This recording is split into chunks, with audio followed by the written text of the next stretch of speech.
Hey guys, you heard about the body mass index, right? Everybody's got a lot of strong opinions about that one.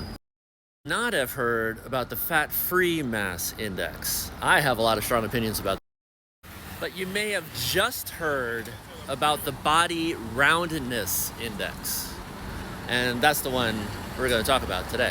Body Roundness Index. It's actually not a new concept. The study that it came from is like a decade old already. And the idea is to correct the flaws of the body mass index, those flaws that we're all probably very aware of. That body mass index can't tell the difference between an obese person and a bodybuilder. Because BMI is just a relationship between height and weight. It says nothing about your body composition. Now, if you're not a bodybuilder, then BMI can say a hell of a lot about your body composition. But leave that aside, people dismiss it because of that issue. Well, Body Roundness Index doesn't just look at height and weight. It also looks at the volume of your body in those parts of your body that are most likely to be fat and not muscle, namely your waist and your hip.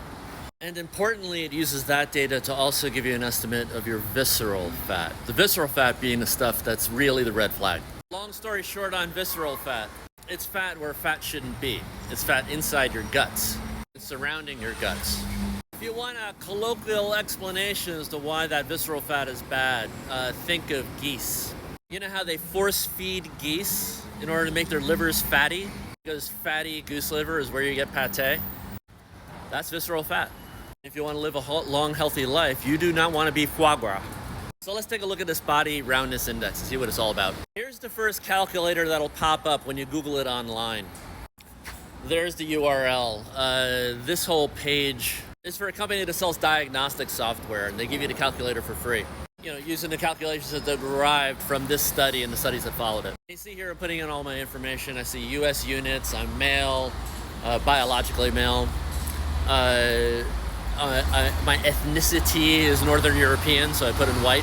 I got a little indigenous American in me, but not enough really to change up the mix, and we'll talk about that in a minute.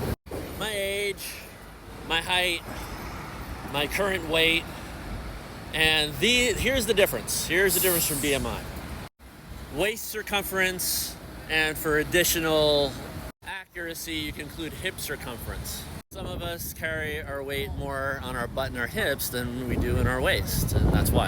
And you can see how that gives me a hell of a lot more useful and a lot more detailed and a lot more interesting and a lot more practically applicable information than just BMI.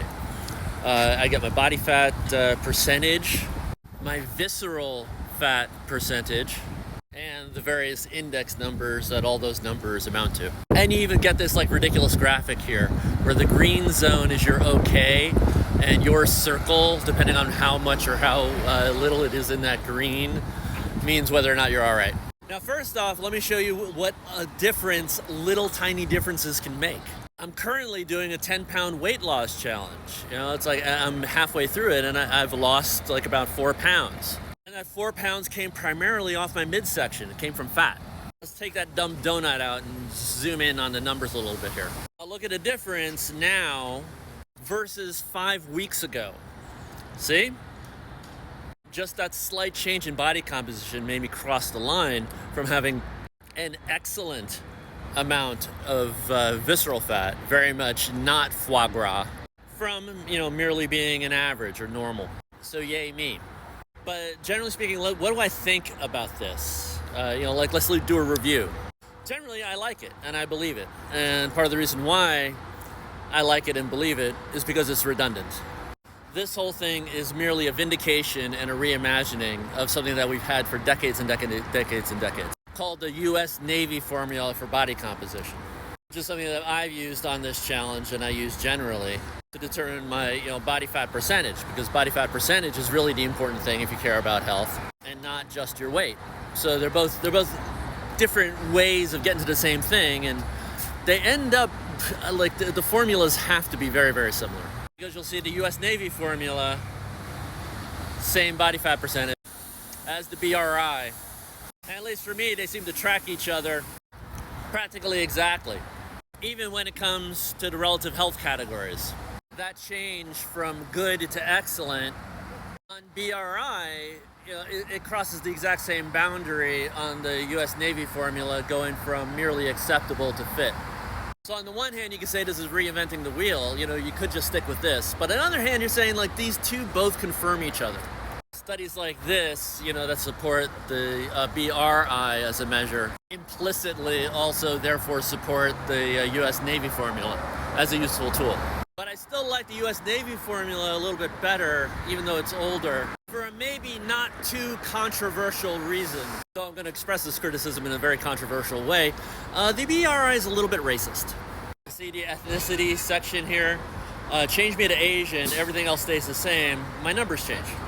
The justification for that is on a population level, it is generally the case that people of different ethnicities have different body shapes. But generalizing to, you know, ethnic origin like that, isn't that a little problematic? I mean, isn't that kind of what it's all about? Aren't we all supposed to be more treated like individuals? But to say it a little bit more pragmatically, just because I'm a Northern European doesn't mean I have a Northern European, you know, body shape.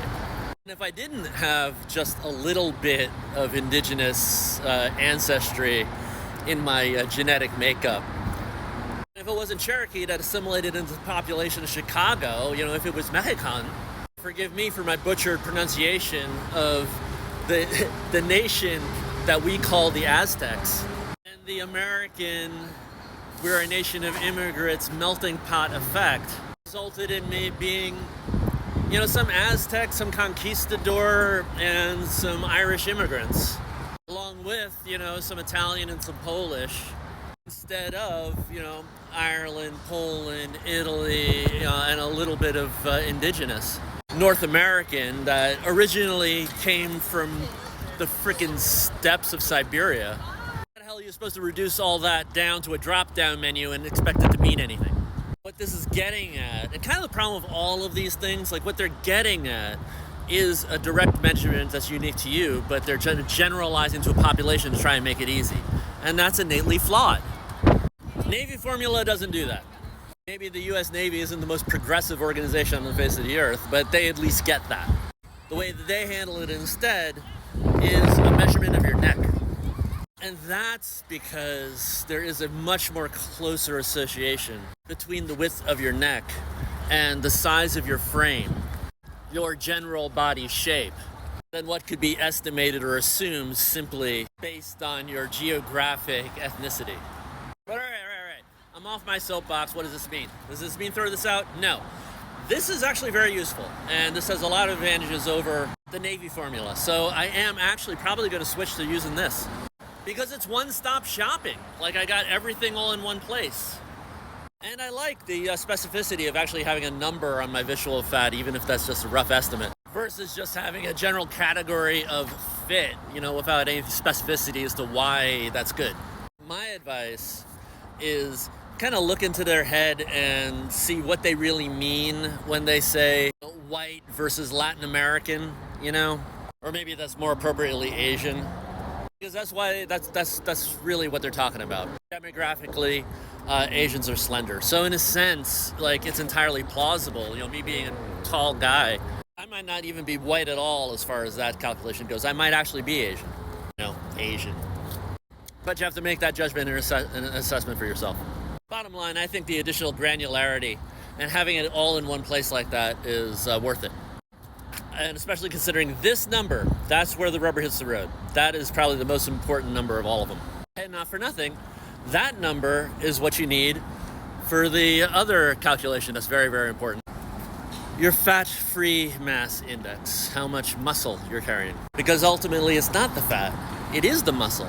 That's going to define how healthy you are, how long you're going to live, how well your metabolism works. So Google that one up.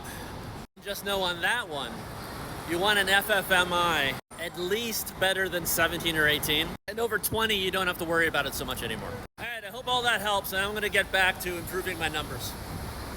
See you guys.